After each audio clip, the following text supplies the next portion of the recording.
बेटा क्या पढ़ रहे हो आजकल तुम? ये गौतम बुद्ध की जीवनी। क्या थी उनकी कहानी? एक राजा थे, सब कुछ था उनके पास, पर फिर भी बहुत व्याकुल थे। पहचान कौन? आदरणीय प्रधानमंत्री श्री नरेंद्र मोदी जी। जी हाँ, ये सीन 2019 में आई बॉलीवुड मूवी पीएम नरेंद्र मोदी का है, जिसमें एक्टर विवेक ओबरॉय ने नरेंद्र मोदी का रोल किया है। मूवी के इस सीन में नरेंद्र मोदी को लड़की वाले देखने आते हैं और उनकी शादी की बात चल रही होती है। तभी नरेंद्र मोदी बताते हैं कि मैं महात्मा बुद्ध की जीवनी पढ़ रहा हूँ। चल सोच लिया आगे। सचमुच महापुरुष थे। मैं उन्हीं के नक्शे कदम पे चलना चाहता हूँ। और इसके बाद मोदी जी के पिताजी गुस्सा होकर चले जाते हैं और उनकी माँ उन पर एक थप्पड़ रसीद कर देती है।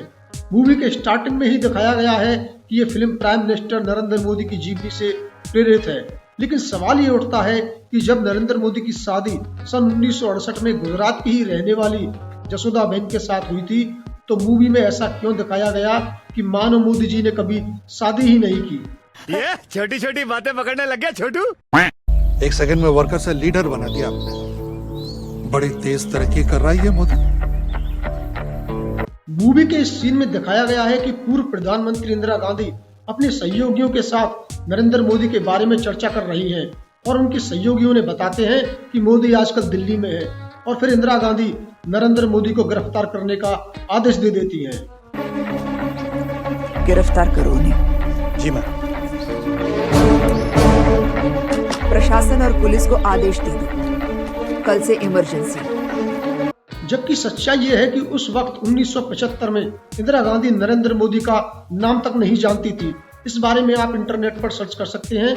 तो फिर सवाल यह उठता है कि फिल्म के डायरेक्टर ओमंग कुमार ने मूवी में गलत फैक्ट क्यों दिखाया। इस सज्जन को क्या तकलीफ है भाई? हम इस फिल्म की कहानी के कुछ और मुद्दों पर बात करेंगे, लेकिन उससे पहले इमरजेंसी से ही जुड़ा हुआ एक और सीन देखिए। Shame on you for your silence. You claim to protect democracy, but instead you protect a dictatorship. Emergency के दौरान ही वर्ल्ड लीडर्स की एक इंटरनेशनल कॉन्फ्रेंस चल रही होती है, जिसमें इंदिरा गांधी अपनी स्पीच दे रही होती हैं। तभी नरेंद्र मोदी अपने सीनियर नेता के साथ वहां आ जाते हैं और इमरजेंसी के विरोध में नारे लगाने लगती हैं, पर्चे फेंकते हैं। मैंने चैट जीपीटी से लेकर गूगल तक पूरा इंटरनेट खंगाल लिया, लेकिन कहीं भी ये पढ़ने को नहीं मिला कि नरेंद्र मोदी ने इंदिरा गांधी की स्पीच के दौरान पर्चे फेंके हों। तो फिर सवाल खड़ा होता है कि फिल्म के डायरेक्टर को ये आइडिया कैसे आया। कैसे? गलती से। चाहे इस चौक को मेरे खून से लाल करना पड़े, तिरंगा तो मैं लहरा कर रहूंगा। सन 1991 में बीजेपी के द्वारा एक एकता यात्रा निकाली गई थी। फिल्म में दिखाया जाता है कि नरेंद्र मोदी उस एकता यात्रा को लीड करते हैं और कश्मीर के लाल चौक पर तिरंगा फहराते हैं।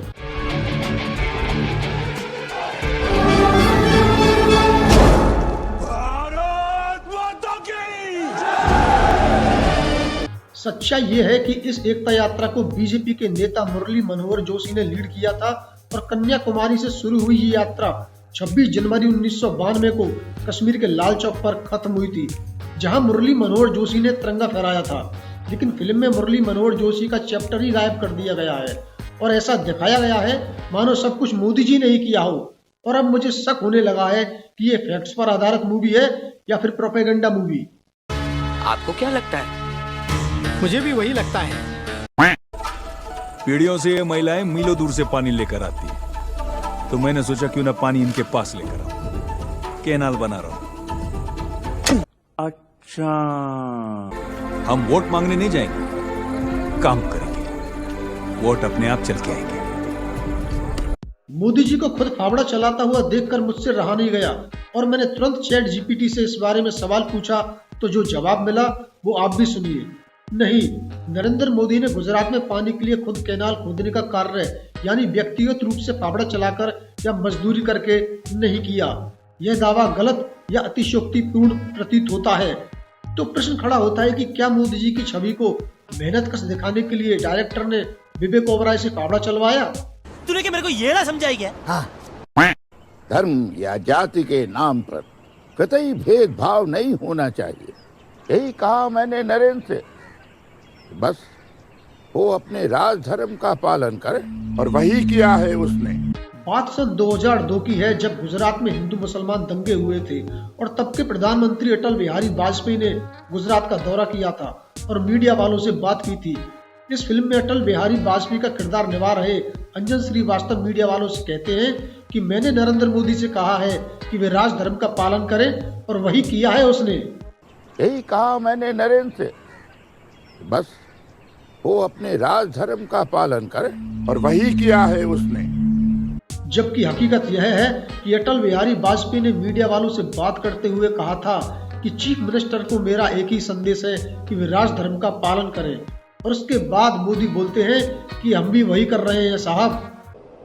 चीफ मिनिस्टर के लिए मेरा एक ही संदेश है कि वो राज धर्म का पालन करें। राज धर्म,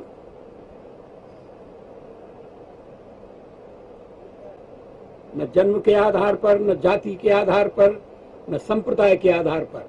हम भी वही कर रहे हैं साहब। मैं कहता हूँ एक बार और देखिए। हम भी वही कर रहे हैं साहब।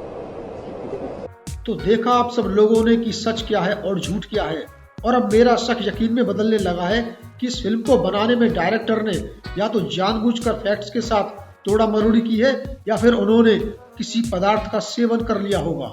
गांजा गांजा। आपको थोड़ा इंटरवीन करना होगा। सर, जमीन तो स्टेट गवर्नमेंट के अंडर में आती है, इसमें हम कुछ नहीं कर पाएंगे। सर, आप गवर्नमेंट ऑफ इंडिया हैं, आप दबाव डालिए ना गुजरात सरकार पर।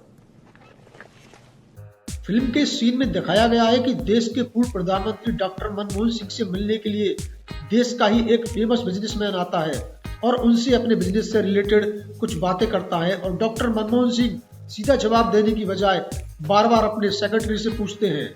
आपको थोड़ा इंटरवीन करना होगा। सर, जमीन तो स्टेट गवर्नमेंट के अंडर में आती है, इसमें कुछ नहीं कर पाएंगे।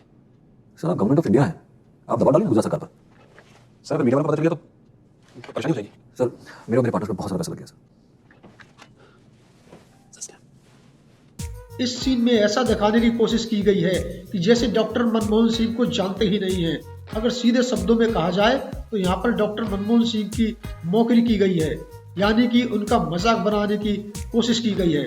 जबकि तथ्य ये है कि डॉक्टर मनमोहन सिंह एक जाने माने अर्थशास्त्री थे, जो कि सन 1991 में भारत सरकार के वित्त मंत्री रहे थे। इसके अलावा पीएचडी से लेकर डीफिल तक तमाम डिग्रियां हासिल करने वाले doctor Manmohan Singh reserve bank के गवर्नर भी रहे, और भारत के आर्थिक सुधारों में उन्होंने बहुत महत्वपूर्ण भूमिका निभाई थी। तो फिर सवाल खड़ा होता है कि फिल्म में डॉक्टर मनमोहन सिंह का मजाक बनाने का आइडिया फिल्म के डायरेक्टर को कहां से आया होगा। मुझे क्रेडिट नहीं चाहिए। गुजरात मुख्यमंत्री मेरे रसोई में बर्तन मांज रहे। कभी तो सेवा करने दे तेरी। पागल छे। जनता को आप मूर्ख समझना बंद कर दीजिए। इस प्रकार की बचकानी बातें किसी के गले नहीं उतरती, लोग मजाक उड़ाते हैं। अरे कहना क्या चाहते हो? इस देश में 28 राज्य हैं। मुझे आप किसी भी एक राज्य के मुख्यमंत्री का नाम बता दीजिए जो अपने घर में बर्तन साफ करता हो। तो डायरेक्टर साहब को मेरी एक ही सलाह है कि फेंकनी उतनी ही चाहिए जितनी कि सामने वाला लपेट सके। बात तो सही है। पाकिस्तान को जन्म किस पार्टी ने दिया था? 1947 में अखंड भारत के टुकड़े टुकड़े किस पार्टी ने दिया? पाकिस्तान को जन्म किस पार्टी ने दिया था और अखंड भारत के टुकड़े किस पार्टी ने किए थे? इस सवाल को सुनकर ज्यादातर लोग कांग्रेस पार्टी का ही नाम लेंगे, क्योंकि उन्होंने इसके बारे में व्हाट्सएप ग्रुप में ही पढ़ा है, कभी इतिहास की किताबें तो पढ़ी ही नहीं। सही पकड़े हैं। जब मैंने चैट जीपीटी से इस बारे में पूछा तो उसने बताया कि नहीं, पाकिस्तान को जन्म कांग्रेस पार्टी ने नहीं दिया। यह एक सामान्य मिथक या राजनीतिक दावा है, लेकिन ऐतिहासिक तथ्यों से यह स्पष्ट है कि पाकिस्तान की मांग और उसकी प्राप्ति मुख्य रूप से मुस्लिम लीग ने की थी, जिसका नेतृत्व मोहम्मद अली जिन्ना ने किया था और जो टू नेशन थ्योरी पर आधारित थी, यानी कि हिंदू और मुस्लिम दो अलग अलग राष्ट्र हैं। ये क्या हो गया? ये क्या सुन रहा हूँ मैं? कहते हैं फिल्में समाज का आईना होती है, लेकिन आज के इस दौर में लगता है कि सिनेमा समाज को दरकिनार कर सत्ता पर हावी राजनीति के इशारों पर नाच रहा है। ये क्या बोले मैं समझा नहीं। केवल एक वीडियो से समझना थोड़ा मुश्किल है, इसलिए और वीडियो देखने के लिए हमारे चैनल को सब्सक्राइब कीजिए, क्योंकि हम इंस्पेक्टर जरा दूजे किस्म के हैं।